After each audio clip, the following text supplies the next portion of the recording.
Assalamualaikum warahmatullahi wabarakatuh. Hai semuanya, selamat berjumpa kembali bersama saya Nur Hamidah, mahasiswa Pendidikan Nonformal Fakultas Keguruan dan Ilmu Pendidikan Universitas Bengkulu. Pemirsa yang berbahagia, izinkan saya menyampaikan materi tentang judul Konsep Pengelolaan Lingkungan Belajar PAUD. Hasil perkuliahan kami dengan Bapak Dr. Handes Muhammad Ilham Abdullah, dosen Universitas Bengkulu yang kreatif, inovatif, penuh dedikasi dalam membimbing di kelas kami, dan mengarahkan kami menggunakan media sosial untuk berbagi ilmu pengetahuan ke berbagai pihak yang membutuhkan. Menggunakan media sosial adalah indikasi mengikuti kemajuan lalu perkembangan sains dan teknologi. Pemirsa yang berbahagia, mari kita simak penyampaian materi berikut ini. Pendidikan anak usia dini adalah strategi penting untuk menyampaikan generasi berkualitas dalam menghadapi era globalisasi. Keberhasilan di masa depan hanya bisa dicapai dengan mempersiapkan generasi saat ini melalui PAUD yang terintegrasi dan berorientasi ke depan.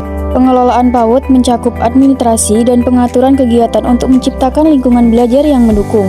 Lingkungan ini berperan sebagai guru ketiga yang mengajarkan nilai-nilai seperti kebersihan, disiplin, dan kemandirian.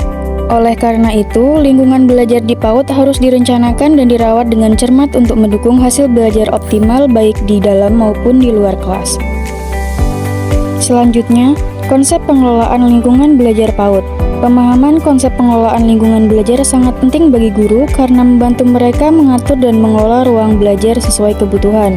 Pengelolaan berasal dari kata manajemen yang berarti mengkoordinasikan kegiatan agar efisien dan efektif.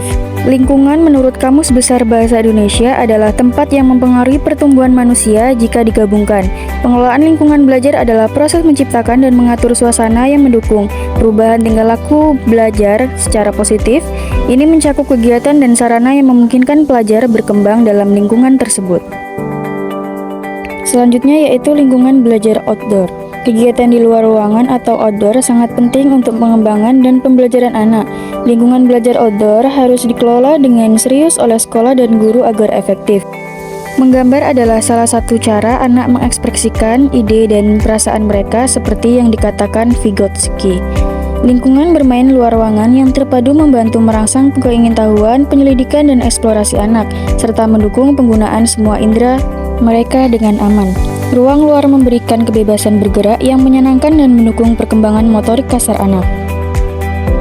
Berikutnya yaitu hal yang harus diperhatikan seorang guru ketika belajar di luar ruangan antara lain. Yang pertama yaitu luas area bermain harus sesuai dengan standar internasional yaitu 7 meter persegi per anak.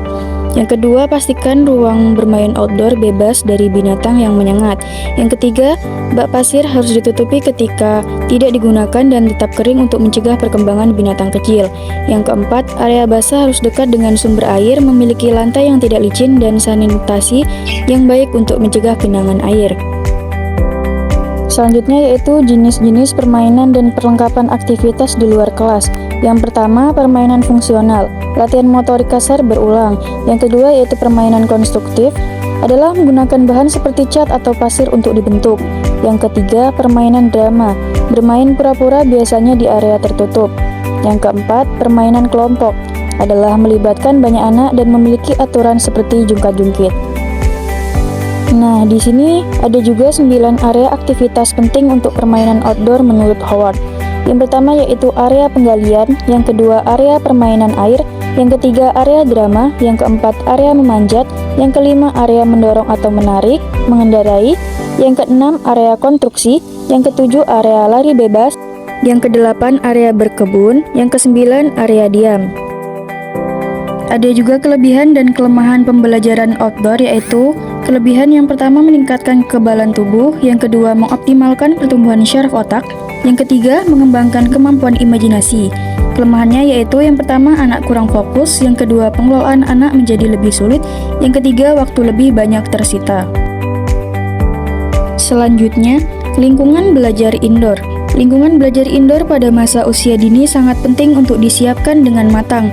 Ruangan harus dirancang untuk memenuhi kebutuhan dan perkembangan anak dengan memperhatikan kelompok usia anak, jumlah anak, dan kebutuhan gerak mereka. Lamanya anak berada di PAUD dan kegiatan yang akan dilakukan. Fasilitas yang aman, bersih, nyaman, dan mudah diakses anak. Pengaturan ruangan untuk bermain sendiri, kelompok kecil dan besar, Fasilitas seperti sentra seni dan peran harus dekat satu sama lain. Penggunaan bahan yang aman dan mudah dibersihkan seperti cat dan kayu. Pengaturan untuk keamanan anak seperti stop kontak dan pegangan pintu. Pilihan warna dan material yang alami untuk perabot dan dinding. Selanjutnya yaitu tahapan pengelolaan lingkungan belajar di kelompok bermain. Yang pertama yaitu perencanaan atau planning, merumuskan langkah-langkah persiapan untuk mencapai tujuan organisasi. Yang kedua, pengorganisasian atau organizing, mengatur bagian-bagian dan menyusunnya menjadi kesatuan yang teratur. Yang ketiga, memimpin atau leading, menggerakkan orang-orang untuk mencapai tujuan organisasi dengan efektif dan efisien. Yang keempat, evaluasi atau evaluating, menilai hasil dari proses kerja untuk menyusun perencanaan selanjutnya. Demikianlah materi konsep pendidikan anak usia dini yang dapat saya sampaikan. Hasil perkuliahan kami semester genap tahun akademik 2024. Semoga bermanfaat dan menjadi amal ibadah bagi kita semua. Amin amin ya robbal alamin. Terima kasih, sampai jumpa di lain waktu dengan judul yang lebih menarik. Wassalamualaikum warahmatullahi wabarakatuh.